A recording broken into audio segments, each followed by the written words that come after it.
안녕하세요. 오늘 반가워 설렘 리뷰 해보겠습니다. 같이 1대1로 붙는다고?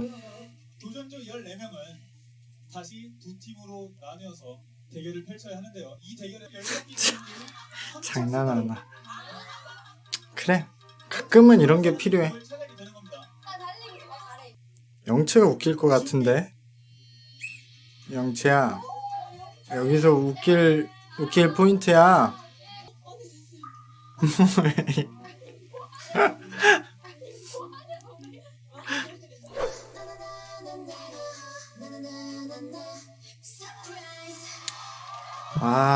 이거는 이게 사실상 여기서 탄생할 팀의 미리 보기잖아요. 나중에 어린 친구들이 다 빠질 수도 있지만 아예 다 빠지기는 어려울 것 같고, 이런 식으로 다양한 나이대가 섞일 테고 중심 멤버들이 여기서 나오겠죠. 근데 제가 약간 걱정했던 그대로인 모습인 게, 일단 역시 지금 선유라든가 리원 친구한테 가면은 밸런스가 깨져요. 이 팀이 어떤 팀인지 잘 색깔이 뭉쳐지지가 않고 버리는 파트들이 너무 많이 생겨요. 제가 이 반가운 설렘 처음에 이 친구들의 자기소개를 보고 4학년 중에서는 윤채원이 좋다고 제가 처음부터 얘기를 했지만, 저는 윤채원 양이 이 7명 멤버 중에 한 5, 6위 정도 되는 멤버로 들어가는 게 가장 나이스하다고 생각을 했는데, 지금 윤채원이 1위고 앞으로도 사실상 되게 중심이 될 가능성이 높잖아요. 그러기엔 좀 너무 약하다. 윤채원이 좋은 멤버긴 하는데 무난한 5툴, 5툴 멤버지, 이 친구가 3번 타자나 4번 타자를 맡거나 1선발을 맡을 만한 강한 캐릭터성이 있는 건 아니란 말이에요. 윤채원이가 가지고 있는 캐릭터는 그냥 이렇게 보고 와 특이하다지, 이거 막 정통적인 센터형 멤버가 아니기 때문에. 근데 지금 윤채원이 센터를 맡으니까 팀 전체가 너무 약해 보인다. 거기에 나머지 멤버들도 조합되기가 어렵고. 그 팀은 단합이 좀 잘 되는 것처럼 보였어.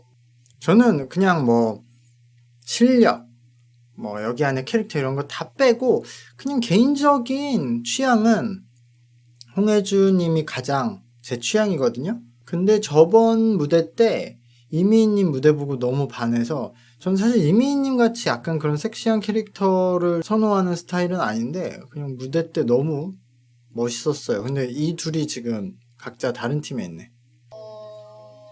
잘 어울리네. 그래, 혜주가. 근데 뭔가 힌트 줄 그래, 혜주 좋아. 그래, 캐릭터를 좀 잡아야 돼. 이겨야 했기 때문에 그리고 편집이 뭔가 이길 것 같이 들어가는데? 대박이다. 어떡해요? 무슨 멋있어. 대박이다. 진짜 채원이 목소리. 형수 잘해.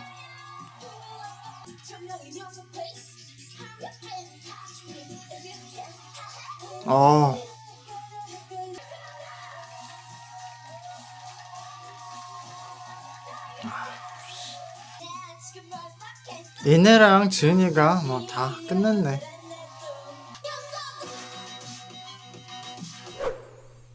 네, 이번 오늘 무대 사실 원주민님이 실수 안 했으면, 이 팀이 이겼다고는 저는 생각해요. 이 팀이 훨씬 더 잘했거든요, 멤버 개개인들이. 원주민님도 실수 빼고는 잘했고, 영채도 본인의 몫을 했고, 특히 제가 계속 이미희님이 처음부터 데뷔할 수 있는 멤버라고 했잖아요. 그게 단순히 실력뿐만이 아니라 데뷔할 수 있는 멤버라는 것은 본인의 색깔을 확실히 찾았어야 돼요. 실력은 당연하고. 근데 이미희님이 그게 모두 되는 멤버여서 그렇게 얘기했는데, 이번 무대를 보니까 이내님도 본인의 색깔도 확실히 찾았고 실력도 돼서 이내님도 그쪽에 올라가야 되지 않나. 그리고 오지은님이 실력은 확실히 그 둘만큼 잘하는데 아직 본인의 색깔은 찾은 것 같지는 않아요. 근데 어쨌든 그렇게 잘한다. 그래서 이 멤버가 더 잘했는데, 이게 저는 이렇게 한 번의 실수로 평가를 하는 것을 좋아하지 않지만, 어쩔 수 없이 서바이벌 오디션 방송이기 때문에 변별력 때문에 이렇게 평가를 할 수밖에 없다고 심사위원들도 생각하는 것 같아요. 그래야 이제 보시는 분들한테 어떤 설득력을 가질 수 있지 않나라고 생각하는 것 같아서 어쩔 수 없는 부분 같아요. 그 홍혜주 팀도 춤이 굉장히 어려운 춤이었는데 잘 췄고, 홍혜주 님도 잘 췄고, 특히 이번 무대에서는 태림 님이 굉장히 캐리를 잘 했죠. 노래에서는 형선님이 잘했고, 뭐 지우님도 잘했지만 이번 무대에서 약간 윤정님이 태림님과 비슷한 롤인데 약간 태림님이 조금 더 잘한 것 같아요. 전부는 아닌데 지금 그게 전부가 아니에요. 2라운드 그게 전부가 아니면 점수를 저렇게 차이 나게 주면 안 됐지. 사실 둘이 비슷한데 윤채원 학생 춤이나 노래 실력이.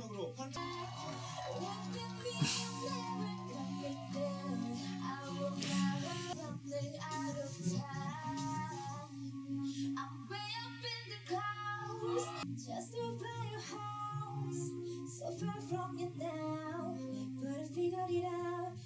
네, 윤채원님과 이태림님 둘 다 수고 많이 하셨고요. 무대에서 좀 더 잘한 건 이태림님이라고 생각해요. 윤채원님이 조금 불리한 그 상성을 가진 멤버지 않았나, 이태림님이. 이태림님은 춤과 노래를 굉장히 밸런스적으로 잘하고 춤도 노래도 그러니까 굉장히 밸런스가 좋게 하는 편이에요. 춤을 출 때 본인의 몸을 쓰는 것과 힘을 쓰는 것도 밸런스가 좋은데 노래를 할 때도 공간과 호흡의 밸런스가 좋아요. 그래서 태림님은 약간 흑인의 느낌을 갖고 있어요. 소리에서도.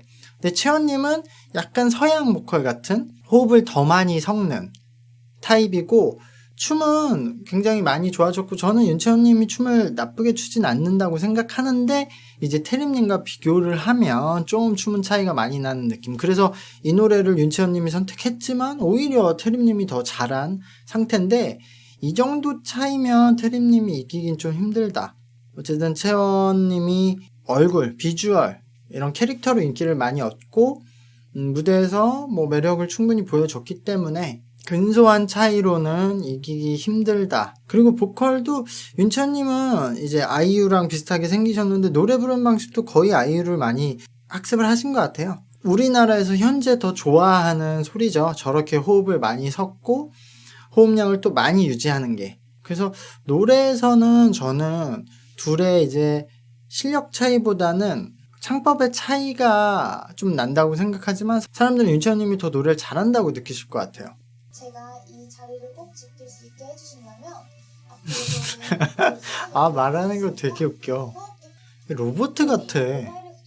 와, 이건 할만하지. 데뷔조 김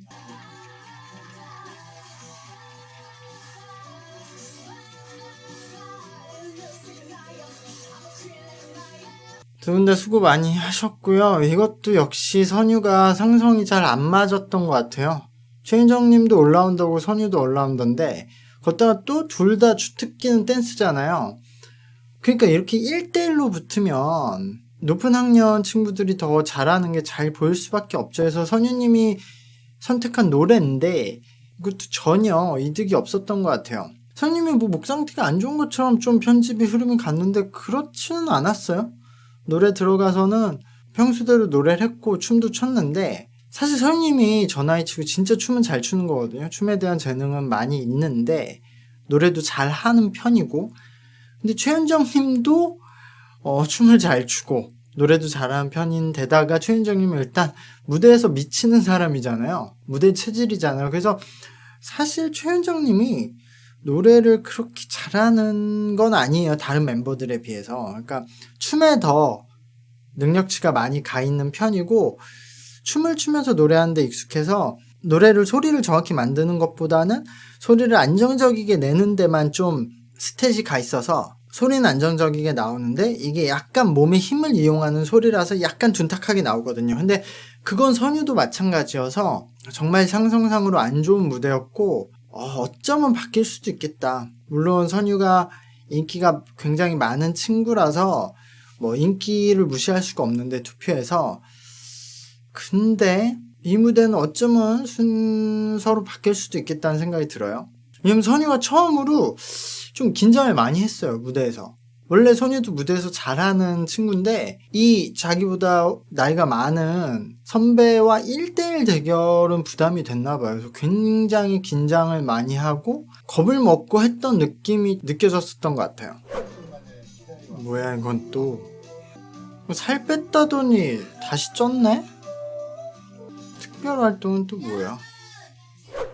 이게 결국 저번에 예상했듯이 데뷔조라는 걸 미리 7명을 선정해놓고 그 이후에는 이제 쿼터 상관없이 학년 상관없이 지금 붙이는 대결이잖아요. 그 대신 그 데뷔조 먼저 선정됐던 7명한테는 각종 베네핏을 주고 대결을 하는 형식인데 지금 생각해보면 베네핏이라고 하는 것은 곡을 먼저 선정하게 해주는 것과 도전자들은 무대를 한번 하고 해야 되는데 쉬고 있다가 무대 한번 하는 거예요. 그러니까 어떻게 보면 큰 베네핏이 아닐 수도 있어요. 오늘도 봤듯이 결국 이 친구들이 선정했던 노래가 본인들이 잘하는 것을 위주로 선택을 했는데 도전자에 따라서는 상대편이 더 잘할 수도 있었으니까요. 그래서 어떻게 보면 약간 이런 버라이어티, 그러니까 예능 방송이라고 치면은 재밌는 장치긴 한 것 같아요. 이런 형식. 근데 이게 서바이벌 오디션 방송이잖아요. 그래서 팬들 입장에서는 페어하게 그냥 대결하는 게 아니라 어느 한쪽이 좀 더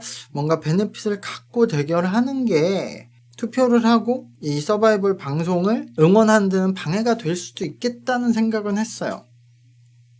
그리고 지금 이 방송이 시청률 1%대 초반이 나오고 있어요. 근데 약간 방송의 타이밍이 안 좋은 것도 있어요.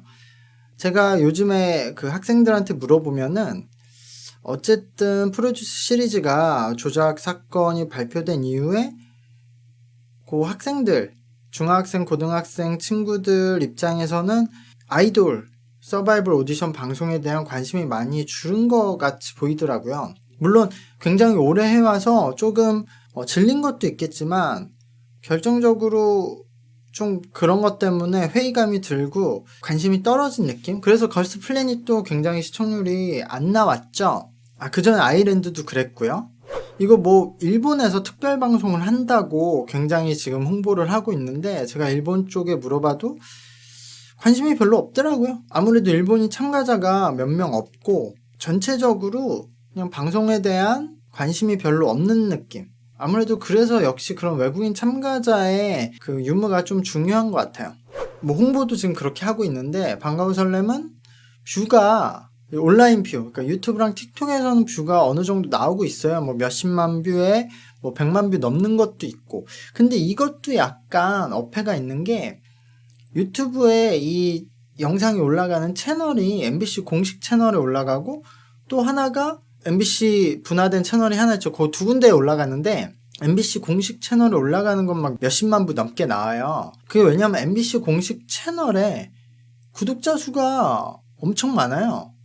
몇백만 명이에요. 그러니까 거기에 올라오면은 그 구독해놓은 사람들이 좀 보고 외국 분들도 보기 때문에 뷰가 나오는 건데 그런 걸 감안했을 때는 뷰가 많이 나오는 것도 아니다. 전체적으로는 조금 사람들이 이런 오디션 방송에 대한 관심이 떨어질 때 시작을 했고 그리고 초반에도 약간 여러 가지 어설픈 문제들이 있었고 그런 요소가 겹치면서 지금 시청률이 좀 저조화된 건데 이 이유가 전 더 문제라고 생각해요. 아까 신곡 무대를 7명이 했지만 멤버 구성이 너무 나이차가 많이 나는 멤버들이 들어가면은 사람들의 눈길을 끌만한 팀 컬러를 갖기도 힘들고 이후의 활동이 뭔가 외국인 멤버들이 있어서 좀 안정적인 팬들을 확보할 수 있는 구조가 나올지도 의문이고 나와봤자 미남이 한 명인 거잖아요. 지금 올해 걸그룹 전쟁이잖아요. 2월 달에 MX도 데뷔하죠. JYPN. 계속 대형 걸그룹들이 나오는데 이렇게 해서는 방송 문제가 아니라 데뷔 후에 이 멤버들이 활동하는데도 좀 지장이 있지 않을까라고 걱정이 됩니다. 지금 다음 방송 예고편에 유연이가 나와서 뭔가 사과를 하면서 약간 어그로를 끌었는데 제가 유연이가 왜 이렇게 투표가 많이 되고 인기가 많은가라고 생각을 해봤는데요. 이게 이런 거예요. 실제로 방송을 보는 사람들은 적은 거잖아요. 지금 시청률이 적고. 그래서 이 제작진이 틱톡과 유튜브 채널을 통해서 엄청나게 마케팅을 하고 있거든요. 어쨌든 유튜브도 쇼츠나 틱톡에서는 이제 자동으로 넘어가니까 본인들이 반가우시려면 관심이 있어서 찾아보지 않아도 자동으로 막 뜬단 말이에요. 그럼 얘네들이 뭐 챌린지도 하고 뭐 춤도 추고 막 그러니까 보고 얘네들 누구지 하고 좋아요 누르고 뭐 들어가서 찾아보기도 하고 이렇게 유입은 많이 돼요. 그럼 확실히 요즘 10대에 틱톡이 영향이 있거든요. 근데 생각을 해보시면 틱톡의 짧은 몇 초, 유튜브 쇼츠의 짧은 몇 초 영상을 봐서는 이 친구들이 뭐 노래나 춤을 잘하는지 보는 게 아니거든요. 거기서 이렇게 율동 같은 거 잠깐 하고 뭐 챌린지 들어가고 하는 거라서 그냥 이 친구가 얼마나 이쁜지 귀여운지 보는 거라서 거기서 이제 유연 양이 좀 최적화된 거죠. 유연 양이 뭐 귀엽고 이쁘다고 생각해서 거기서 좋아요 누르고 관심을 가졌던 분들이 계정에 들어가서 찾아보기도 하고 유튜브 채널도 찾아보고 그러고 나서 투표도 하는 거죠. 그러니까 투표가 많이 나오는데 이 친구들이 뭐 방송을 찾아보거나 이 무대를 찾아보거나 이러질 않으니까 유연 양이 뭐 그렇게 잘하고 못하고가 중요하지도 않고 보지 않은 사람들도 많고 심지어 어쨌든 거기서 관심이 가서 뭐 방송도 찾아보고 방청객으로 오는 사람들도 이미 그 정도 정성이 들어간 거는 유연 양이 완전 팬이 된 거라서 이 친구가 잘 못해도 그거 나름대로 또 응원하는 포인트가 돼서 응원이 되는 거라서 이 구조가 깨지기가 좀 힘든 거죠. 그러니까 윤채원 양도 좀 그런 영향이 있는 거예요. 그 짧은 클립에서 되게 귀엽고 이쁘니까 사람들이 팬이 많이 생기고 앞으로도 계속 이렇게 될 거거든요. 어차피 앞으로 나오는 오디션 방송들도 계속 틱톡이랑 유튜브로 홍보를 할 거고요. 그러면은 방송 전혀 안 보고 투표하는 사람들이 점점 늘어날 거예요. 그런 쪽에서 보고 유입이 돼도 실제 방송까지는 유입이 안 되고 그냥 그런 클립들, 짧은 클립들만 소비하고 투표까지만 하는 팬들이 늘어날 텐데 오디션 방송들이 그런 거를 좀 감안해서 제작을 해야 될 것 같아요. 항상 말씀드렸듯이 그것도 인기를 얻는 하나의 방법이고 그게 실체하는 인기라면 저는 오케이라고 생각하는데 그러면은 뭐 당연히 춤으로는 혜주가 잘하지만 민서도 그렇게 못하진 않고 민서는 노래랑 랩이 있으니까 좀 유리하고 극과 극이다. 이거는 형성을 해볼만 할 것 같아요. 진짜 좋아하는 두 명이라서. 미나미와 현이죠. 이거는 뭐 그냥 무대에서는 현이가 유리할 텐데 미나미도 인기가 많은데 근데 현이도 뭐 인기가 엄청 많잖아요. 그러니까 이것도 뭐 해볼만 하긴 한데 뭐 현이가 나쁘지 않다. 그 다음에 유연이랑 지훈가? 이것도 사실은 유연이 입장에서는 어떻게 보면 지우가 할만할 수도 있어요. 근데 지우가 굉장히 성장캐라서 노래도 잘하고 춤도 잘해서 유연 입장에서는 다른 멤버들 중에서는 지우가 온 게 다행일 수도 있지만 차이나게 잘해 보일 거다. 지우 정도만 해도. 승주랑 박보은인가? 승주랑 보은이면 되게 비슷한 롤인데 근데 승주도 뭐 도전해 볼 만한데 상성상 사실 승주가 보은한테 가지 말고 갈 데가 없네. 근데 보은이랑 승주랑 거의 비슷한 춤 실력과 노래 실력에 보은이가 다 조금씩 더 잘해서 보은이랑 승주랑도 해볼만 하겠지만 좀 쉽지는 않을 것 같아요. 어쨌든 다음 방송 또 보면서 얘기를 해보겠습니다. 감사합니다. 구독과 좋아요 부탁드릴게요. 안녕.